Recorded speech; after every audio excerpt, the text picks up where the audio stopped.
Welcome back. We have a ton of value today on the big board as we look at these two games. Little different scenario, but still Boston with the ability to close out Toronto coming off that thrashing of the Raptors last game out. You'd like to think that their momentum would continue at least early on. We'll take advantage of that. Then later tonight, two big plays on the Clippers trying to just stretch out a little bit against the Denver Nuggets. Let's start early on. Boston has to be feeling themselves, rightfully so. They have been cruising for the most part throughout the playoffs. And now with an opportunity to close out the Raptors, you'd like to think they'll take early advantage of their momentum that should carry over from last game. So at this point, it's not the first quarter value. I think we look at the second quarter. If, in fact, and you'd like to believe, based on last life, anything they'll do to stay alive, the Raptors are going to show any type of major fight, it's going to be to respond to a big first quarter from Boston. So I'm good. Plus 103, plus 104 return around there at Unibet. Best bet there.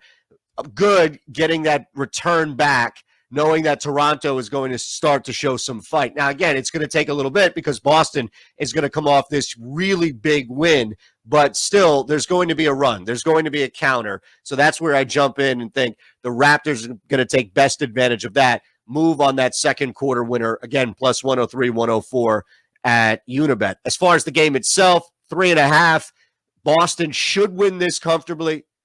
Again, Toronto capable of making a late run, not having to deal outside of Serge Ibaka, and that's going to be a big one. Major injuries, guys missing.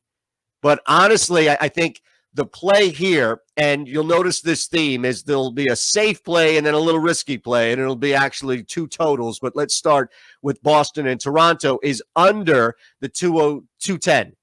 You're going to get minus 109 back at DraftKings, but play it under 210. I do think that Toronto makes a run and probably another run at some point in the second half to at least cut this lead from 12 to 6 or 7.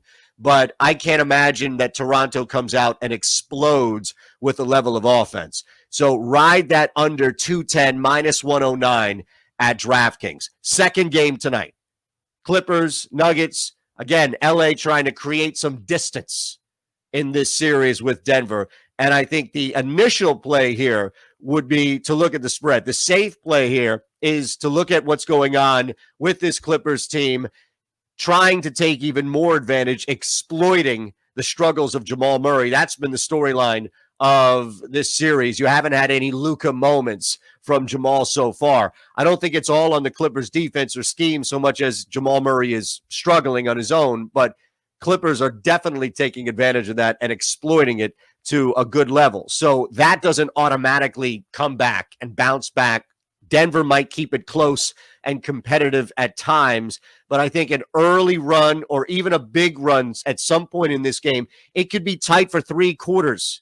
But that big run that the Clippers are going to go on, which is inevitable, and it might happen early, whenever it does happen, Denver will not recover. 8 points is probably what we'll sweat out and see that line work down towards the end of that game. Couple of free throws, couple of big threes to really distance it. Clippers going to roll. You want to live dangerously? Let's look at that under. It's a big ask. 214.5 is going to get you plus 155 back at 888. That's not bad at all, but again, it's a risk. We're taking advantage of the Clippers doing the majority of the work. Denver still looking for their superstar to be Jamal Murray. Hey, come alive, do something. Not happening. Clippers take advantage of that, put up a bunch of points. Nuggets have to rely on Jokic. That's it, really, for the most part, and they struggle to score.